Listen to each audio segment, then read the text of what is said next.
Well, Zack Sabre Jr. is having a great year, isn't he? I'm John Wentham with my review of New Japan Pro Wrestling's G1 Climax 31 Night 7 event. Okay, one quick note. No double reviews, all individual reviews, but due to work and time constraints, some may end up being delayed a little bit longer than I would like, so I apologize in advance. Let me know your thoughts on this show in the comments, please. It's A Blocka Action. Thanks to a friend of mine that I talk to pretty much every single day, I'm going to hear it as A Blocka and B Blocka. I can't unhear it no matter how hard I try.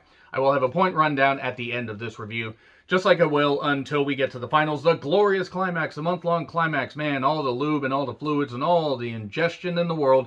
Hopefully, we'll make it to where we're not going to pass out after this month-long climax. Well, that's really gross. Anyway, they're back in Korakuen Hall. Kevin Kelly and Chris Charlton on commentary. Yujiro Takahashi taking on Bushi because Naito is out with his knee injury and seems like he might be out for quite a while. It seems like he's going to miss the Dome. That's a real shame, given what he's meant to New Japan and how hard he's worked. But he's had knee issues in the past, and hopefully he can come back 100%. Yujiro got awarded 2 points, but faced suitable competition in Bushi. And it was nice that Bushi had mask kind of as a little tribute to Naito, you know, his past when he used to come out with a mask. Pretty damn cool mask, by the way, because Bushi, I swear to God, he must have like 2 closets full of masks because he just has so much variety. Bushi does attack early. The match is fine. Yujiro can work. I just get bored by watching him. And tope by Bushi, some good near falls, and eventually Big Juice, the same move that eliminated Kota Ibushi. Shockingly, I'm still shocked that Yujiro Takahashi beat Kota Ibushi. 1, 2, 3, there you go. Naturally, anybody that was supposed to face Naito while facing suitable competition will get the victory, but they're going to have to earn it. Then we get Tangaloa with Jado. You know, if he decided to throw stuff, he'd be Master Yeeter. I am so goddamn white, I feel ashamed that I said that. Except I don't, because I'm going to say a lot worse things in upcoming reviews. Tangaloa taking on Tomohiro Ishii. I did like, though, how Kevin Kelly said Tangaloa was able to see that magically Jado's stick ended up in Yano's hand. And if you don't think that I reacted to that line with the good taste and maturity you've come to expect from me, then you haven't been watching these reviews before, because, man, I perverted that fucking line like crazy. It was alright. There was a nice strike battle. Tangaloa can work. Thankfully, they kind of kept the bullshit to a minimum as far as interference. He did target the back of Tomohiro Ishii, and then Tangaloa took over for a bit. There was a nice delayed vertical by Tomohiro Ishii, big superplex later, and then a diving headbutt by Tangaloa, and eventually Ishii fires back, hits the vertical drop brainbuster, 1, 2, 3, he gets 2 points, good stuff. Zack Sabre Jr. versus the not-so-great-O-Khan. Okay, I'm going to shock people here. This is the best Great-O-Khan match I've seen since he came back from excursion and is in New Japan. Because he wrestled, and Zack Sabre Jr. can get the best out of anybody, but O-Khan actually isn't bad on the mat. I just hate the wah, wah, wah. I just hate that shit. I absolutely hate it. Now, I was prepared to despise this match as much as I like Zack Sabre Jr. I was like, you know, because it's not so great O-Khan. Again, best match that I've seen Great O-Khan have in his time back in New Japan. I wrote down how good of a magician is Zack Sabre Jr. Can he do the impossible? And he did, because Zack Sabre Jr. is a joy to watch. And again, O-Khan did some wrestling. His nose was bleeding earlier. Hopefully he's all right. Both guys did some trash talking, some great strike trading. I hate the screaming chops, but you know what? That shit was kept to a minimum.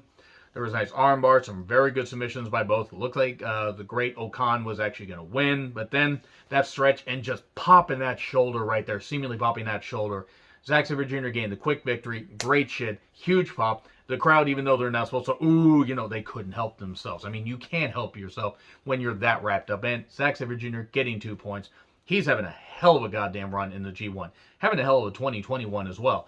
One half of the current IWGP Tag Team Champions, along with Taichi, and Miho is a de facto Tag Team Champion. I mean, who wouldn't love to tag? Moving on. We get Yano versus Kota Ibushi, usual comedy. A bag gets put over Kota Ibushi's head, which sounds like a dream I had once, but then he did a reverse Kamigoye and then another soon after, 1, 2, 3. So it really wasn't that long. I think it was like 5 minutes, and it shouldn't have been that long. And Kota Ibushi got a quick victory over Yano. And then we get Kenta versus Shingo Takagi. Instant fisting action. Man, I love it when that happens. And then Kenta targeted the arm that Zack Sabre Jr. had beat up before. And the corner pad got pulled off, and then, you know, there was of course, there was going to be some buckle action a little bit later. Barricade spots, you know, targeting the arm, all that. DDT by Kenta on the floor. That was pretty goddamn brutal. It sounded really good echo there in Korakuen. and a superplex by Shingo, but then a ref bump, and then Kenta 2 chairs. He gets 1 chair and smashes the arm of Shingo. Because he's like, okay, I'm just going to continue to beat up this body part because Red Shoes decided to take a nap outside. And then the game over, the ref gets back in, but Shingo gets to the ropes. Huge lariat, and then, the sliding fist, which, who doesn't love a good sliding fist? I'm just going to continue to pervert things slowly like I always have. Pumping bomber for 2. Kenta gets sent into the buckle because he tried to send Shingo in the buckle. Last of the Dragons, 1, 2, 3. Shingo Takagi getting 2 more points.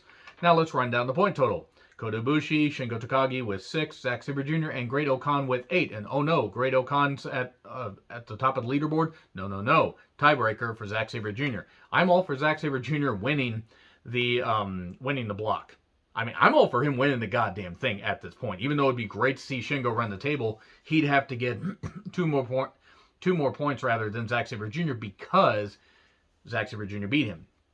And then we get Toru Yano with 6, Tomohiro Ishii with 4, Kento with 6, Tangaloa with 2, and Yujiro Takahashi with 4. So there we go. That's pretty much it. So yeah, again, individual reviews for the rest of the tournament. Likely the only one that will end up being delayed is October 4th, just because of when I work on Monday, but I will do my best to have that up before Monday Night Raw. But anyway, let me know your thoughts in the comments. Like, share, subscribe, Twitter handle in the description. I'm John Rentlin. I'll see you soon.